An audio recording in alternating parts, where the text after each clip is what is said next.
My dog has been having an emotional breakdown all morning, and he just came into the room, sat down calmly, and did a massive fart. I mean, what the fuck? I'm trying to film, man. Towards the end of 2019, and it's been a weird year. I don't know about you guys, but I might not miss 2019. It's been a really tricky year for work. It's been a tricky year personally. It's been a shitty couple of weeks.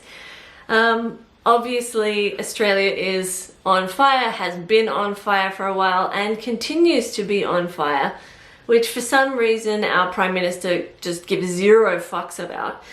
And once again today, the valley is filled with smoke, which is why the light here is kind of messed up, because it's kind of orange outside. It's bad. And so yeah, so there's been a lot of low grade anxiety because clearly I live in a bushfire zone. And yeah, we had fire near here, and you're checking the, oh my god, what is wrong with my dog? Anyway, so you're checking the app multiple times a day to make sure that the bush hasn't exploded near your house. Because, I mean, most days, I mean, we've had a couple of really good days around Christmas, which was unexpected. But most other days have been at least low-grade smoky, and sometimes like so smoky you can taste it. And you're getting like ash falling on your deck when the nearest fire is 40k away, which is ridiculous. But so you don't actually have any concept of how close the nearest fire is, so you just have to keep repeatedly checking the app, which is kind of a little bit anxiety inducing. Like, is there a fire near me? Is there a fire near me? And yeah, and look, the drought has been horrendous. As I mentioned before, we had like a 5-minute storm that just flattened heaps of trees in a nearby suburbs because they're all so dry and brittle, they just snapped. Yesterday I was up in the garden changing mulch to a different type of more drought-proof mulch that is new on the market, and in 2 days it's made a massive difference because my whole garden is dead. So those beautiful foxglove flowers I showed you in like September, October, dead. They're not even alive. They're dead. They're straight up dead. Anyway, so yesterday I was in the backyard and I hear this massive crack, and I look out to all these trees out here, and it just goes, and there was this huge branch. Like, I thought it was an actual tree. It was a huge branch. It just casually fell off one of the trees, nearly landed on the neighbor's house, but you know, I guess we get to expect that now because it's so dry that the trees are like, nope, can't sustain this branch anymore. I've also been doing heaps of bushfire prep because there are bushfires and I need to prepare for them. And while realistically, I really truly think that it's so dry that if a fire came through, my house is undefendable. You just have to walk away or run away. The garden underneath my deck, I've been meaning to get to for ages, and I just haven't had time. And it's funny how all of a sudden your priorities change when bushfires are around.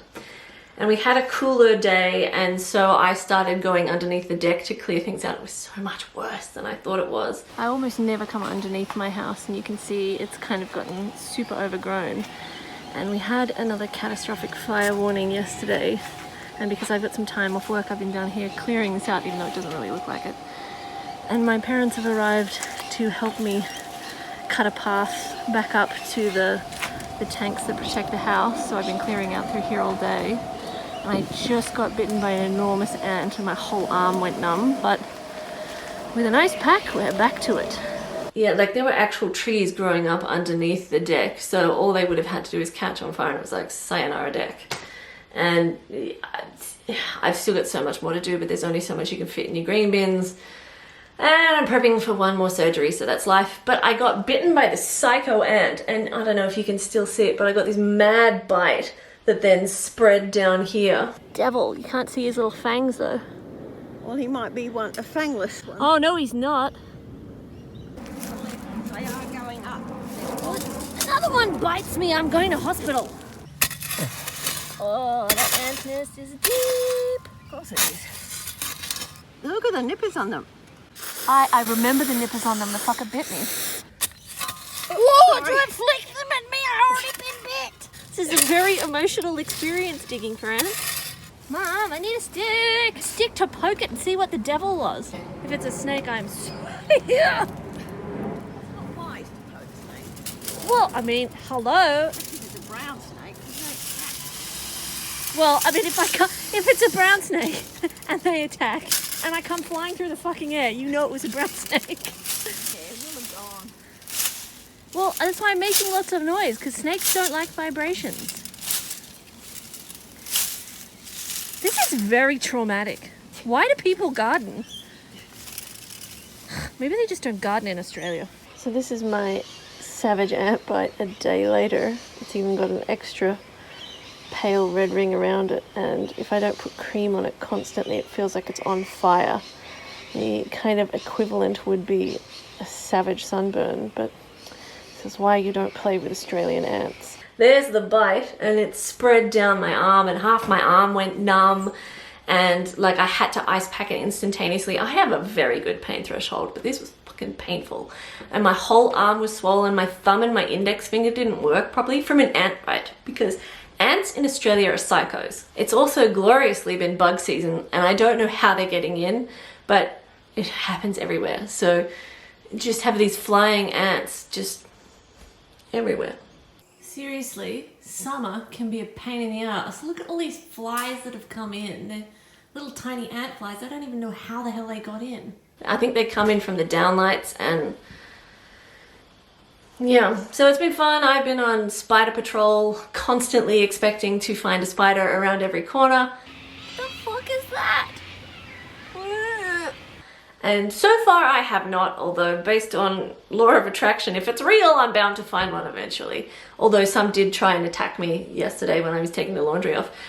And my mum was doing the dishes at her place this morning and had a giant huntsman crawl up her arm while she was washing. So they're everywhere because it's dry and everybody wants to find water, and it's bad. And it's bad and it's hot outside. It's not good. So, I mean, today I think today's pretty good, but I think the next couple of days are supposed to be 40 plus, which in Fahrenheit, someone told me you double it and add 30. So that means the next couple of days are going to be at least 5,000 degrees Fahrenheit.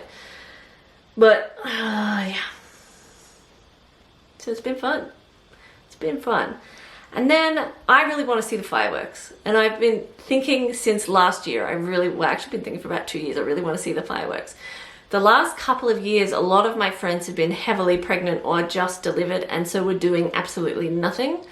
And I went to a couple of New Year's parties and there were like 2 people there, so I bailed. So the last few New Year's I've spent by myself, which actually is not as sad as it sounds. It does sound very sad. But it doesn't feel sad when you're absolutely drunk and having a fantastic time dancing, because the DJ plays all the songs that you like. But I really don't want to do that again this year. I really wanted to go to the fireworks, but now it's kind of this situation where,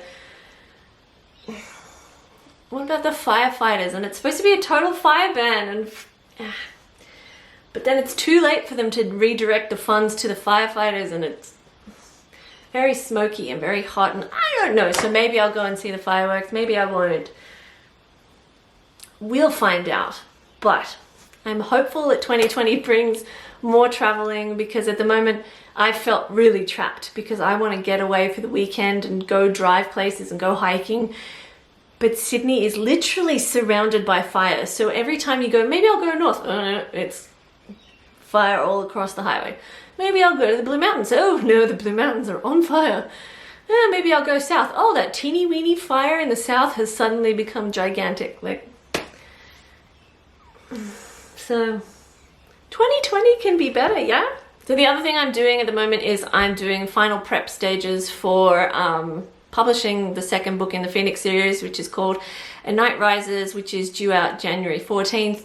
Everything is done. I've just got to actually finish uploading it. So it's all done and ready to go. And I think that's pretty much it. And I'm just orientating new staff at work and getting the yearly plan set up for work, and then I've got to do my quarterly goals, although I feel like I am so keen for change and so keen to have a different life to the life I've had in the last 2 years, because I've not enjoyed life in the last 2 years much, that I'm dragging my feet a little bit with the goal setting, because I want to make sure that when I'm setting goals, I mean, I don't want to make them unachievable, but I want my life to change.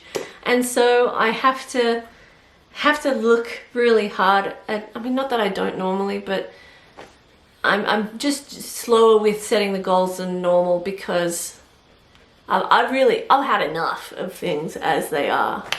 So I really need to think about the things that I want to change most and how I'm going to change them.